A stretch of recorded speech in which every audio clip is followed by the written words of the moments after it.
Hey everybody, I'm really excited that I am on my way to the North Andover Historical Society for my first ever solo presentation on the life of Dorothy Faulkner at this historical society.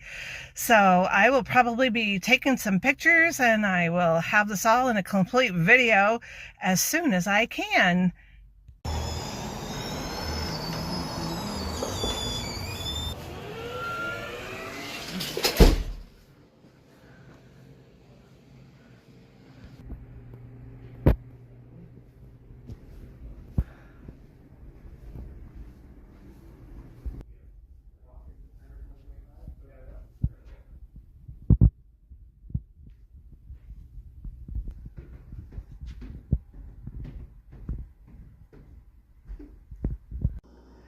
Hey everybody, I'm home and it was a success.